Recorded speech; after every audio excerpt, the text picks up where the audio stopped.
Assalamualaikum warahmatullahi wabarakatuh. Bismillahirrahmanirrahim. Alhamdulillahi rabbil alamin. Wassalatu wassalamu ala ashrafil anbiya'i wal mursalin Nabiyyina Muhammadin wa ala alihi wa sahbihi ajma'in. Rabbi shrah li sadri wa yassir li amri wahlul 'uqdatan min lisani yafqahu qawli, amma ba'du. InsyaAllah muslimin dan muslimat yang dirahmati Allah subhanahu wa ta'ala sekalian, hari ini kita sambung surah Al-Baqarah, bermula dari ayat 87.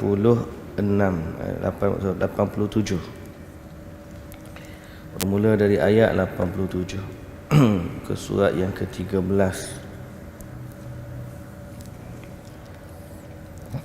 أعوذ بالله من الشيطان الرجيم.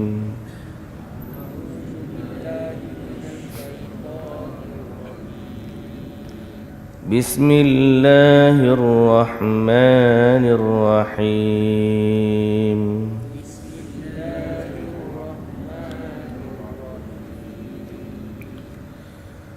ولقد آتينا موسى الكتاب وقفينا من بعده بالرسل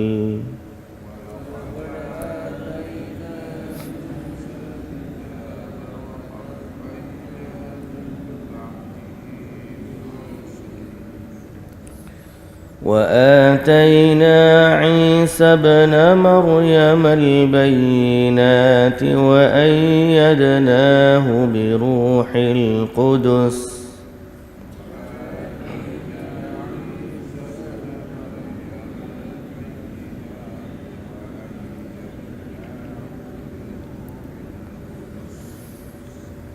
أفكلما جاءكم رسول بما لا تهوى أنفسكم استكبرتم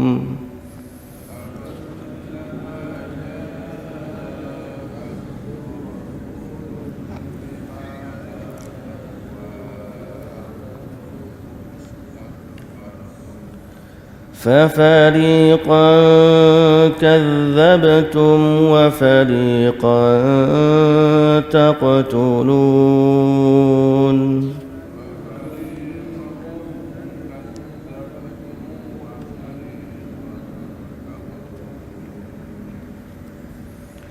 وقالوا قلوبنا غلف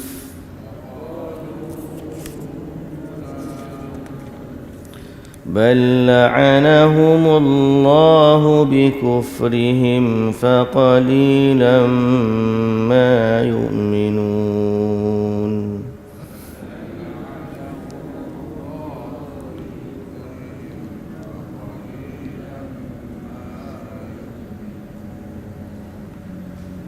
ولما جاءهم كتاب من عند الله مصدق لما معهم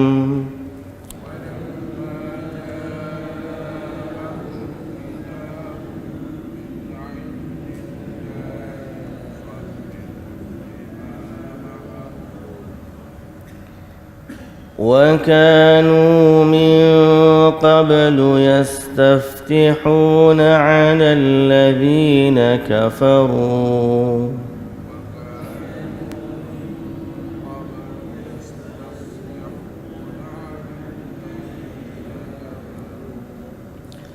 فلما جاءهم ما عرفوا كفروا به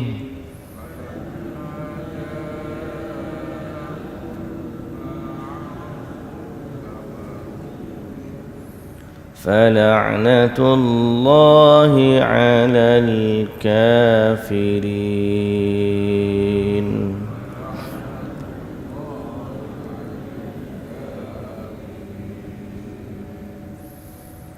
Baik, bismillahirrahmanirrahim. Alhamdulillah, segala puji dan syukur bagi Allah yang Maha Agung lagi Maha Perkasa, Maha Bijaksana, yang Maha Memelihara, yang segala kesempurnaan adalah miliknya dan tidak disandarkan kepadanya melainkan kebaikan. Selawat dan salam ke atas Nabi junjungan kita Nabi Muhammad sallallahu alaihi wasallam, penghulu sekalian Rasul, manusia yang paling sempurna diciptakan oleh Allah Subhanahu wa taala.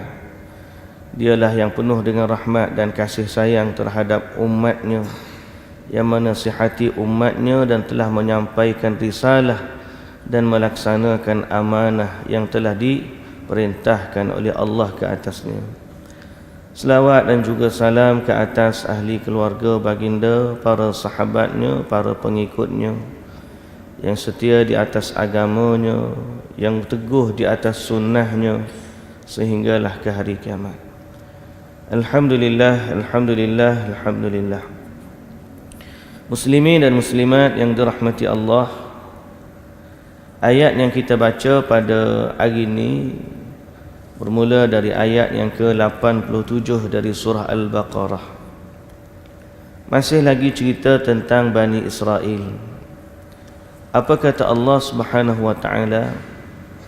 وَلَقَدْ آتَيْنَا مُوسَى الْكِتَابَ, dan sesungguhnya kami telah memberikan kepada Nabi Musa Al-Kitab, yakni Taurat. وَقَفَّيْنَا مِنْ بَعْدِهِ بِالرُّسُلِ, dan kami iringi kemudian daripadanya dengan beberapa orang Rasul. Setelah datang Nabi Musa dikurniakan oleh Allah Taurat. Lepas Nabi Musa ada lagi diutuskan Rasul-Rasul. Kemudian sampailah kepada Nabi Isa. وَآتَيْنَا عِيسَى ابْنَ مَرْيَمَ الْبَيِّنَاتِ, kemudian kami berikan pula kepada Nabi Isa beberapa mukjizat. وَأَيَّدْنَاهُ بِرُوحِ الْقُدُسِ, dan kami teguhkan kebenarannya dengan Ruhul Qudus, yakni Jibril alaihi salam. Dalam ayat ini Allah Subhanahu wa taala menyatakan bahawa Bani Israel ni diutuskan kepada mereka ni banyak rasul. Jak daripada Nabi Musa dengan Tauratnya diselangi dengan rasul-rasul yang lain, sampailah kepada Nabi Isa alaihi salam, dan diutuskan kepada Nabi Isa beberapa mukjizat, termasuklah kitab Injil, dan dibantu lagi diteguhkan dengan Jibril alaihi salam. Maka ini salah satu daripada anugerah dan kemuliaan yang Allah berikan kepada Bani Israel, di mana mereka ini dakwah Rasul kepadanya berterusan. Cumanya sifat yang Allah Ta'ala nak sebut kepada kita supaya jangan jadi seperti Bani Israel ni, apa dia? Bahawa Bani Israel ni أَفَكُلَّمَا جَاءَكُمْ رَسُولٌ بِمَا لَا تَهْوَى أَنفُسُكُمُ اسْتَكْبَرْتُمْ, maka patutkah tiap-tiap kali datang kepada kamu seorang Rasul membawa kebenaran yang tidak disukai oleh hawa nafsu kamu, kamu menolaknya dengan sombong dan takbur. Ini sifat dia. Hak semalam disebut sifat dia beriman separuh, tak beriman separuh. Daripada Alkitab yang dia suka, dia beriman dengannya dan dia guna. Yang dia tak suka, dia tak pakai. Jadi antara yang Allah Ta'ala larang mereka bergaduh sama Yahudi, tapi dia seorang dia pakat dengan Aus, sebahagian lagi pakat dengan Khazraj. Mereka berperang, melanggar perintah Allah. Tapi bila kena tawan, dia pergi berunding sama-sama Yahudi. Kita dengan Yahudi ni tak boleh nak bunuh sama-sama kita, maka yang tawanan tu bebaskanlah.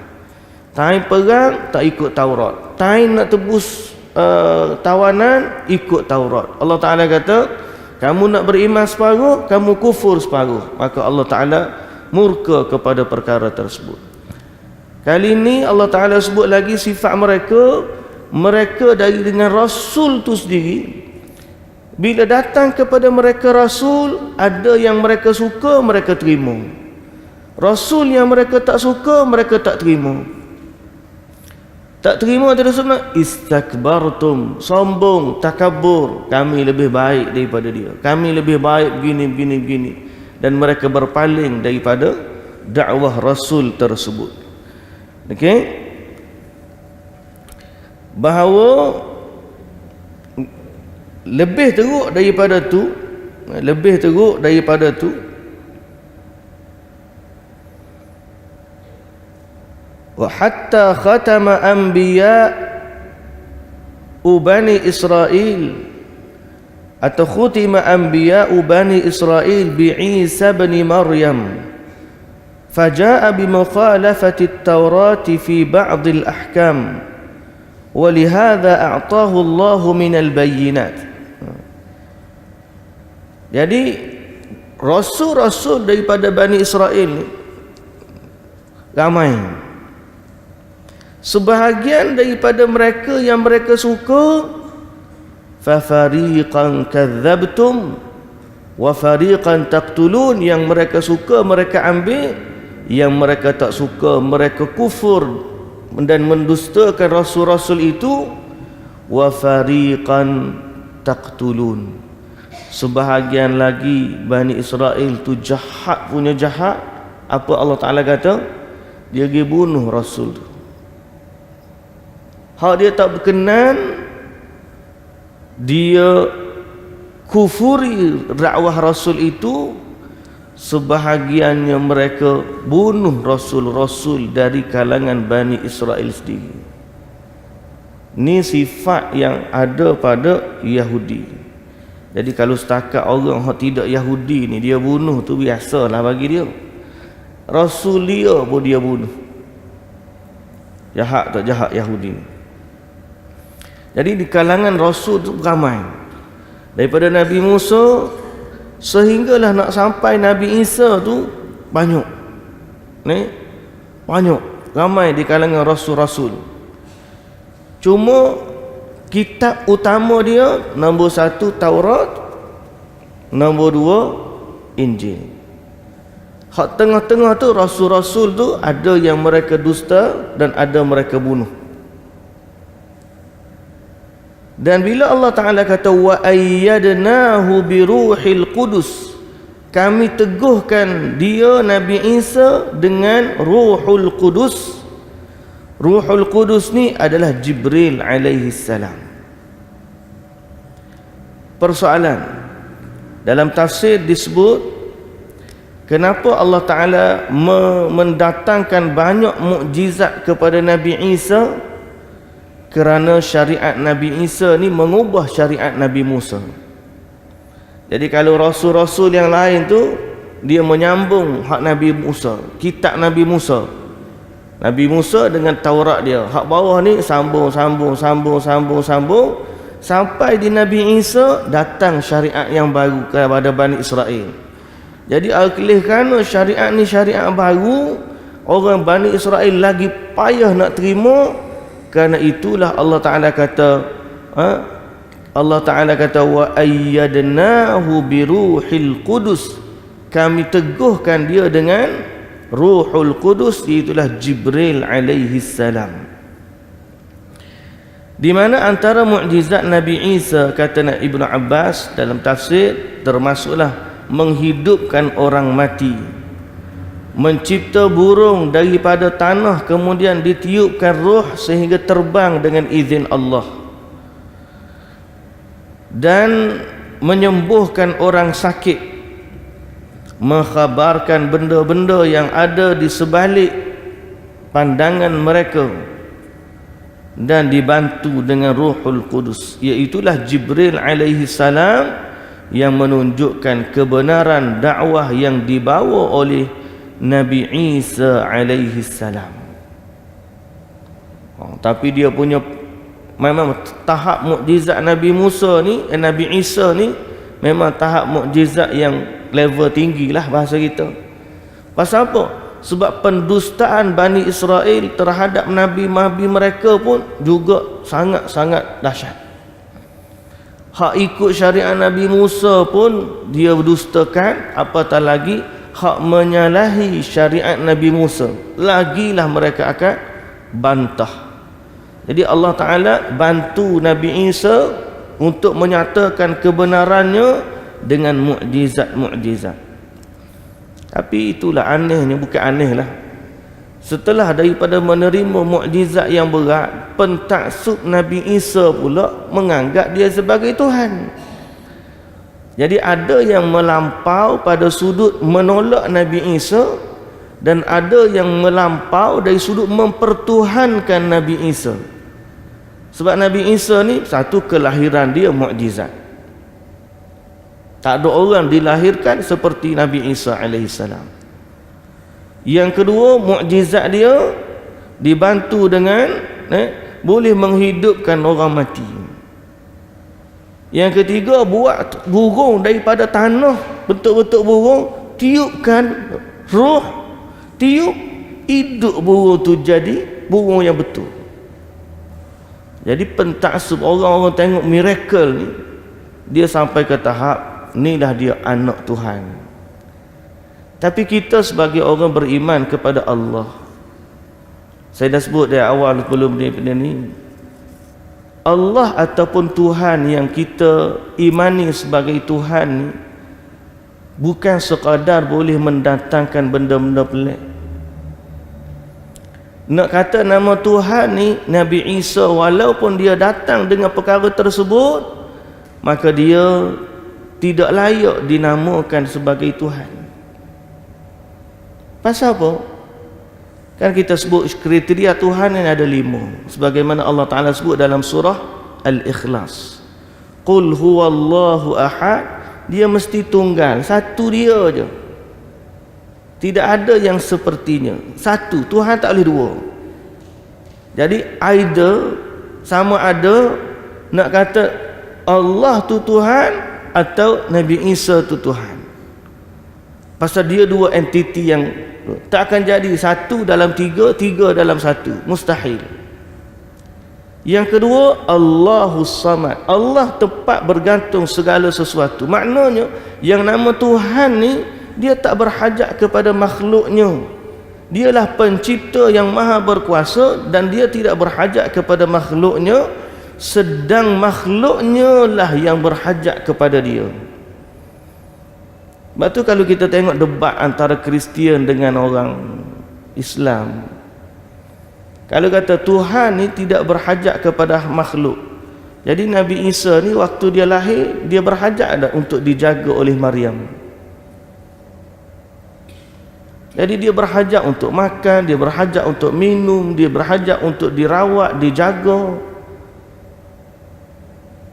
Jadi macam mana satu Tuhan dia perlu dijaga oleh makhluknya? Tak layak.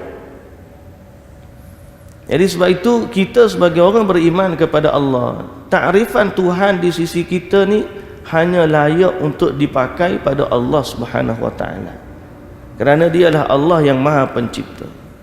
Tapi Bani Israel di awalnya mereka menolak dakwah Nabi Isa alaihi salam. Dia tolak dakwah Nabi Isa, sampai akhirnya semua kita tahu Nabi Isa dibunuh, disalib. Siapa yang bunuh Nabi Isa? Siapa yang salib Nabi Isa? Papa dia kan? Papa Bani Israel lah yang salib Nabi Isa. Cuma hak pengikut Nabi Isa yang melampau ni pula, setelah daripada diselamatkan Nabi Isa alaihi salam, lalu mereka pun menganggap Nabi Isa ni adalah anak Tuhan. Teori itu pun baru, lebih kurang 380 setelah Nabi Isa diangkat, dia tak ada dah. Masa pengikut-pengikut asal tu okey lagi. Setelah daripada tu mereka ditimpa kebinasaan, kitab Injil pun hilang. Akhir sekali pengikut-pengikut dia selepas daripada lebih kurang 300 tahun barulah ada yang tulis balik, kumpulkan balik kitab Injil. Jadi kumpulan ni dia combine dua, Old Testament, New Testament. Taurat itu dipanggil hak lama, Injil tu dipanggil hak baru. Kemudian adalah nama dia Talmud, tak Talmud apa nama-nama dia lah. Wallahu ta'ala alam. Dan kemudian kitab dia pun ada macam-macam versi kerana mereka zaman Nabi mereka ada, mereka menolaknya dan berusaha membunuhnya. Ini perangai yang ada pada Bani Israel. فكانت بنو إسرائيل تعامل الأنبياء أسوأ المعاملة ففريقا يكذبونه وفريقا يقتلونه. Okay? Jadi Bani Israel ni muamalah dia dengan para nabi sangat-sangat buruk muamalah dia, sehingga ada yang mereka dustakan dan ada yang mereka bunuh. فَفَرِيقًا كَذَّبْتُمْ وَفَرِيقًا تَقْتُلُونَ وَقَالُوا قُلُوبُنَا غُلْفٌ. Sebelum itu. Jadi sifat ni ada pada Bani Israel, bukan berakhir pada Nabi Isa saja dah. Sampai-sampai perbuatan mereka nak bunuh Nabi ni berterusan sehingga mereka jumpa Nabi Muhammad sallallahu alaihi wasallam. Bukan setakat Nabi Isa je dia nak bunuhnya. Nabi Muhammad tu yang tidak diutuskan dari Bani Israel pun mereka berusaha untuk bunuh. Bukan sekali, bukan dua kali, banyak kali.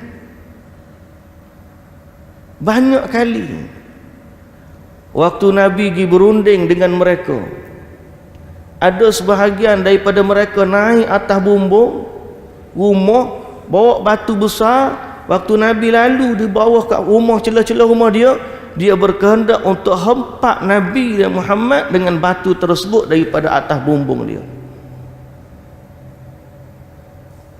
Waktu Nabi pergi ke Khaybar, Pak Yahudi, hak tempat tu di Madinah, Yahudi Madinah. Waktu Nabi tak berunding dengan mereka naik atas bumbung di Madinah. Waktu Nabi lalu, mereka nak campur batu tu sampai Nabi mati. Allah selamatkan Nabi sallallahu alaihi wasallam. Waktu pergi ke Khaybar, jumpa dengan Yahudi Khaybar, dia letak racun dalam kambing, dibagi kepada Nabi sallallahu alaihi wasallam makan kambing.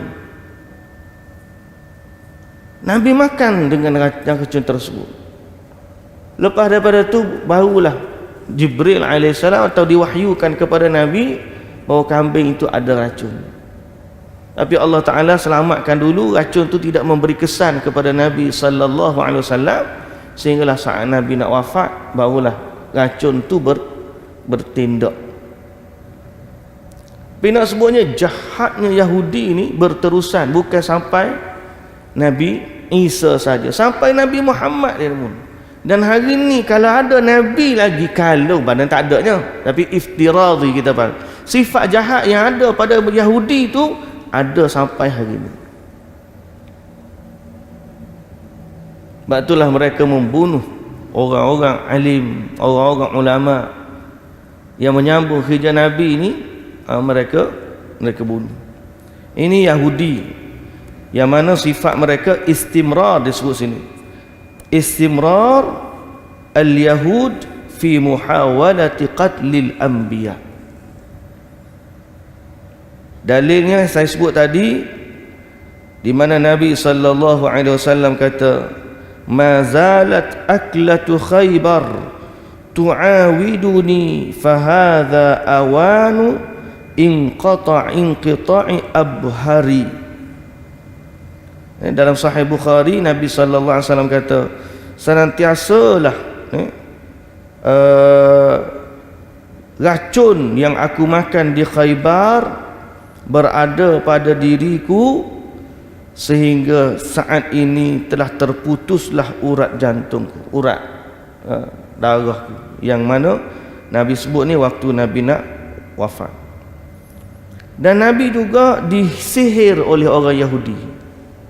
Nabi Muhammad disihir oleh orang Yahudi sampai akhirnya Allah Taala sembuhkan Nabi sallallahu alaihi wasallam dengan rawatan muawwidzatain, qul a'udzu birabbil falaq dan juga qul a'udzu birabbin nas.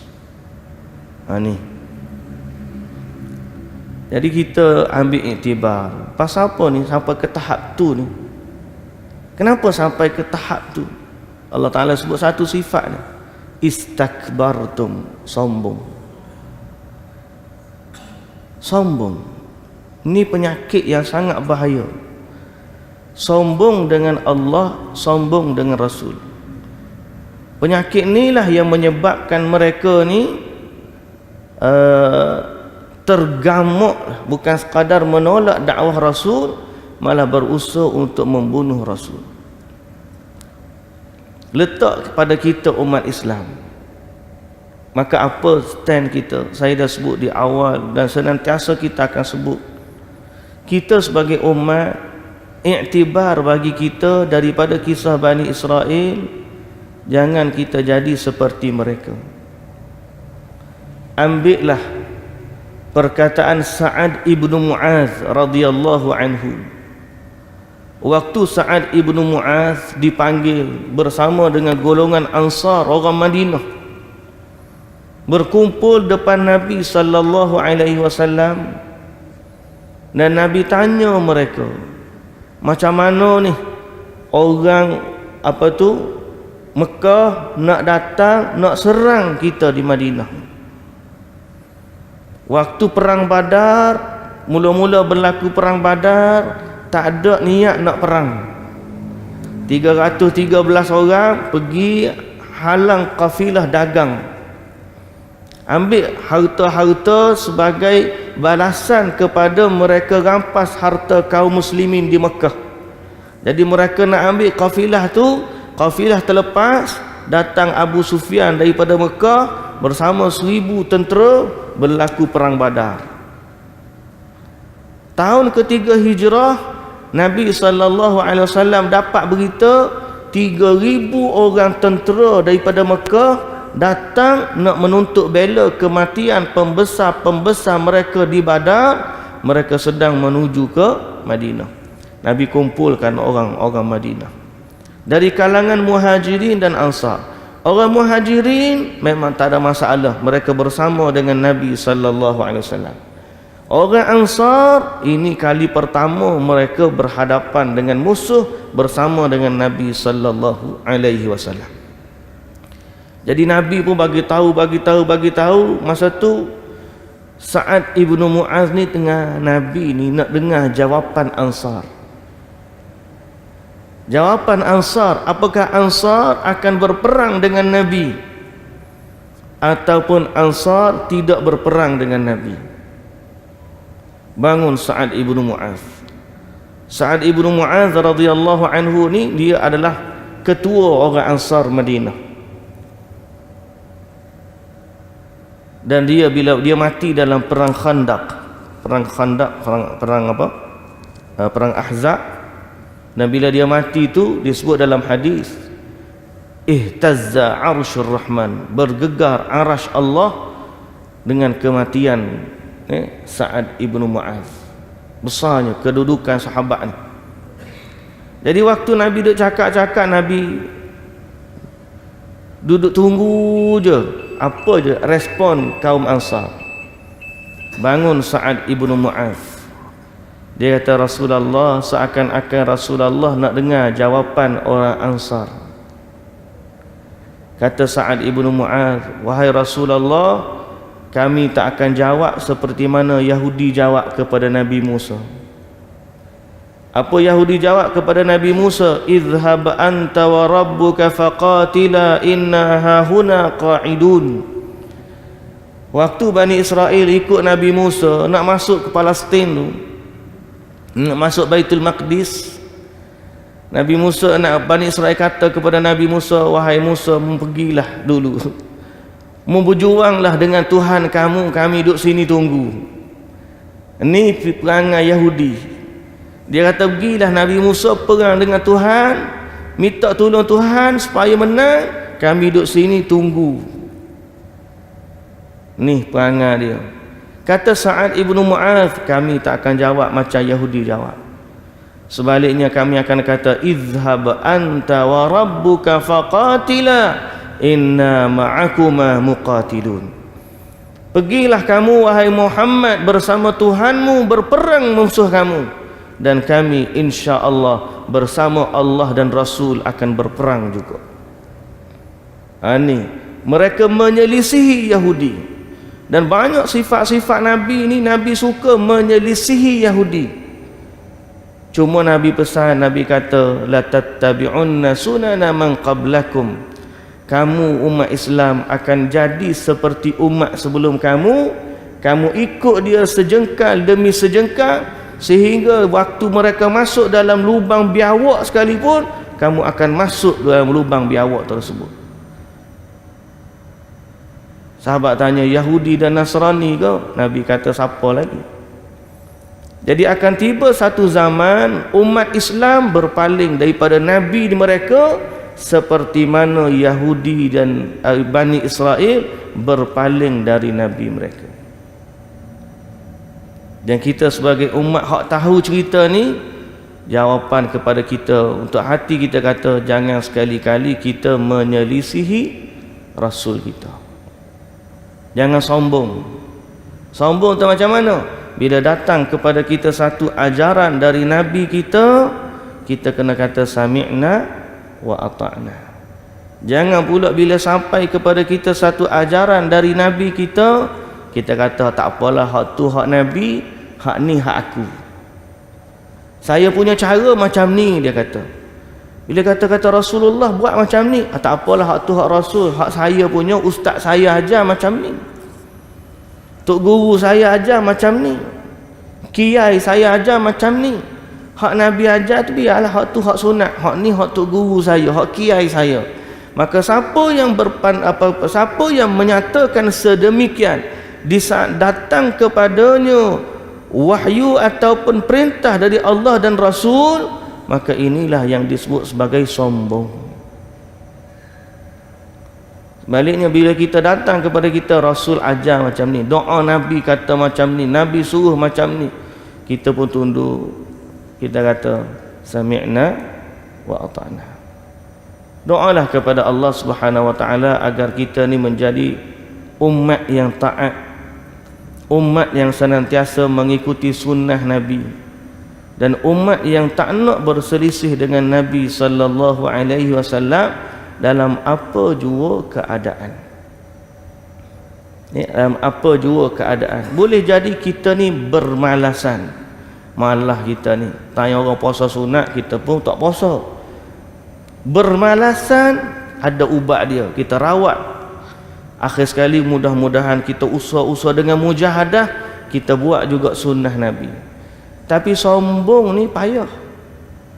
Kerana sombong ni dia rasa dia lebih baik daripada hak Nabi. Bila kita kata ajak kepada sunnah, Nabi buat macam ni, dia rasa hak dia buat ni lebih baik daripada hak Nabi buat. Yang ni sombong. Zikir secara hak Nabi ajar, dia tak nak buat. Salat cara Nabi, dia tak nak buat.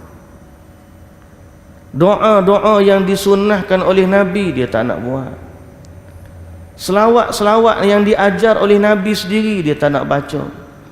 Dia lebih selesa dengan doa cara dia, zikir cara dia, selawat cara dia, bilangan ikut suka dia.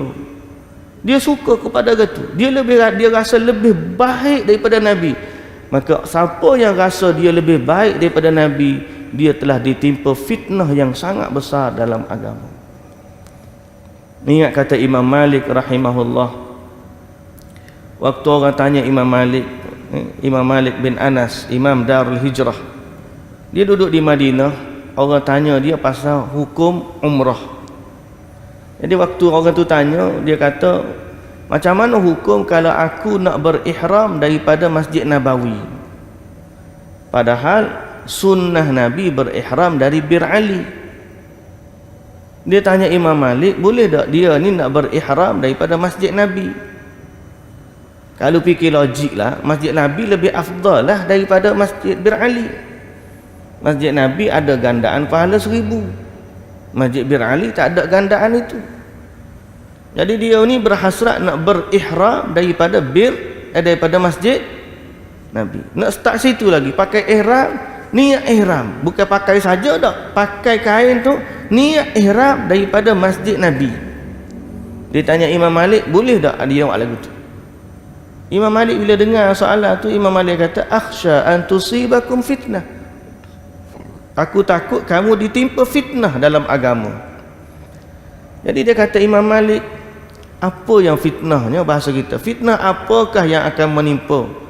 Padahal aku hanya mendahulukan ihramku beberapa kilometer sebelum daripada miqat.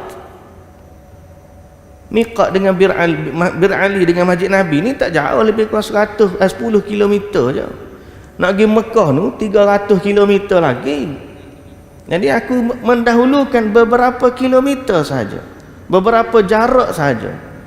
Kata Imam Malik, fitnah manakah yang lebih besar daripada kamu menganggap kamu buat itu lebih baik daripada Nabi buat? Hak Bir Ali, miqat Bir Ali, siapa berihram situ? Nabi lah hak kata Masjid Nabi lebih afdal daripada masjid lain. Nabi Muhammad hak kata Masjid Nabi tu afdal dari sudut salat. Tapi Nabi Muhammad yang sendiri kata Masjid Nabi afdal dari sudut salat, Nabi Muhammad jugalah yang berihram daripada Bir Ali. Tiba-tiba kamu kata lebih baik kamu berihram daripada Masjid Nabi. Imam Malik kata, bahasa mudah kita, oh jadi pandamung daripada Nabi. Seolah-olah macam lagu tu lah. Bila kita rasa, bila seseorang tu rasa dia lebih baik daripada Nabi, inilah dia sombong. Perangai yang ada pada Yahudi ni, dia rasa dia lebih baik daripada Nabi. Bahkan kalau Nabi tu mari dia tak berkenan, dia tolak Nabi tu. Nabi tu mari dia tak berkenan, dia bunuh Nabi tu. Jahatnya Yahudi dan sombongnya mereka. Sebaliknya umat Islam, sifat mereka dengan Rasul adalah tunduk dan patuh. Allah Ta'ala kata dalam Quran, wa ma kana li mu'minin wa la mu'minatin idza qada Allah wa rasuluhu amran an yakuna lahumul khiyaratu min amrihim. Tidaklah bagi mukmin lelaki dan wanita apabila Allah dan Rasul memutuskan sesuatu, mereka berkata pilihan itu ada pada kami. Orang mukmin tak kata macam tu, ikut kami lah, kami suka kami nak buat, kami tak suka kami tak buat. Itu bukan sifat mukmin. Mukmin bila Allah dan Rasul kata apa-apa, mereka akan kata sami'na wa ata'na, dan mereka akan buat seperti mana yang diperintahkan. Ayat yang seterusnya, yang terakhir kita baca pada hari ini, wa qalu qulubuna gulf, dan kaum Yahudi berkata hati kami telah tertutup, yakni tidak dapat menerima Islam. Kata Allah, bal la'anahumullahu bikufrihim faqalilan ma yu'minun. Bahkan Allah telah melaknat mereka disebabkan kekufuran mereka. Okey, kekufuran mereka, maka oleh itu sedikit benar dari mereka yang beriman. Akhir sekali sebagai balasan, maka mereka ni walaupun cerdik ada pada mereka, pandai ada pada mereka, mereka tidak menerima hidayah dari Allah Subhanahu wa taala. Kalau kira orang yang paling kenal Nabi ni siapa? Demo. Depa lah bahasa kita tahu. Depa. Hak paling kenal Nabi ni siapa? Depa. Yahudi dan Nasrani ni kenal panggil sifat Nabi itu disebut seperti mereka kenal anak mereka sendiri. Dia yang paling kenal. Nak banding Quraisy kenal Nabi, nak banding Ansar kenal Nabi, Yahudi lagi kenal Nabi. Tapi oleh kerana kesombongan yang ada pada mereka, hati mereka tertutup dan Allah laknat mereka sehingga akhirnya hanya sedikit dari mereka yang beriman. Sebab tu hidayah ni bukan duduk di akal. Ingat ni, hidayah ni bukan duduk di akal. Orang cerdik belum tentu dapat hidayah. Pengetahuan dia banyak belum tentu dapat hidayah. Hidayah ni tempatnya hati. Bila Allah Ta'ala berkehendak memberi hidayah, Allah lapangkan dada seseorang dan dia rasa kemanisan iman. Sebab tu jangan bangga dengan hidayah seolah-olah kita yang jadi Islam disebabkan kita. Hidayah ni milik Allah. Alhamdulillahillazi hadana lihadza wa ma kunna linahtadiya laula an hadanallah. Kalau Allah tidak berkehendak kepada kita hidayah, tak akan masuk hidayah dalam hati ni. Cerdik setara mana pun, hebat setara mana. Sebab tu bila kita belajar ke, bila kita buat ibadat ke, bila kita salat ke, senantiasalah berharap kepada rahmat Allah dan senantiasalah minta petunjuk hidayah dari Allah. Dan petunjuk tu ada pada Quran dan ada pada sunnah Nabi sallallahu alaihi wasallam. Mudah-mudahan Allah Taala jaga hati kita dengan hidayah. Allah berikan taufik kepada kita untuk beramal dengan Islam yang diwahyukan kepada Nabi. Dan Allah menjadikan kita umat yang taat kepada apa jua yang diperintahkan dan diajar oleh Nabi kita Muhammad sallallahu alaihi wasallam. Dan Allah jadikan kita umat yang berpegang teguh dengan sunnah Nabi, daripada sekecil-kecil perkara sehinggalah sebesar-besar perkara. Semua yang kita amalkan dalam kehidupan kita sebagai seorang Muslim bertepatan dengan apa yang diajar oleh Nabi kita Muhammad sallallahu alaihi wasallam. InsyaAllah kita berhenti setakat tu. Kita sambung besok hari cerita Yahudi yang mana dia kenal Nabi, tapi bila datang Nabi yang dia kenal, dialah orang pertama yang tolak Nabi. Wallahu ta'ala alam. Subhanakallahumma wa bihamdik, asyhadu an la ilaha illa anta astaghfiruka wa atubu ilaik. Assalamualaikum warahmatullahi wabarakatuh.